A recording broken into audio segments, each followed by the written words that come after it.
Suicide attempt ഒരു criminal act ആണോ? എന്താ നിങ്ങളുടെ അഭിപ്രായം? 2017 മെൻ്റൽ ഹെൽത്ത് കെയർ ആക്ട് പ്രകാരം സൂയിസൈഡ് അറ്റംപ്റ്റ് ഒരു ക്രിമിനൽ ആക്ട് അല്ല.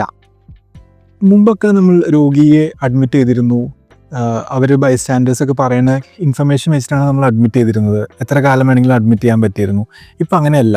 പുതിയ നിയമപ്രകാരം എല്ലാത്തിനും ഒരു ഗൈഡ് ലൈൻസും ഈ മെൻ്റൽ ഹെൽത്ത് കെയർ ആക്ട് പ്രകാരം നമ്മളത് അപ്രോപ്രിയേറ്റ് അതോറിറ്റീനെ അറിയിക്കേണ്ട ആവശ്യമുണ്ട്. അത് കാരണം കൊണ്ട് പേഷ്യൻറ്റിൻ്റെ റൈറ്റ്സ് ആൻഡ് ഡിഗ്നിറ്റി ഇപ്പോൾ വളരെയധികം മുൻപന്തിയിലാണ് നിൽക്കുന്നത്. അത് കാരണം കൊണ്ട് ഒരിക്കലും പേഷ്യൻറ്റിന് ഇഷ്ടമല്ലാത്ത ട്രീറ്റ്മെൻറ്റോ പേഷ്യൻറ്റിന് ഇഷ്ടമല്ലാത്ത രീതിയിലുള്ള വളരെ പ്രാകൃതമായിട്ടുള്ള ചികിത്സകളോ ഒന്നും തന്നെ കൊടുക്കാൻ പറ്റില്ല. പക്ഷെ പേഷ്യൻറ്റിന് കോമ്പീറ്റൻസ് ഉണ്ടോ എന്ന് തീരുമാനിക്കേണ്ടത് ഒരു ഡോക്ടറാണ്. അതിന് ശേഷമാണ് ഈ തീരുമാനങ്ങൾ എടുക്കുക.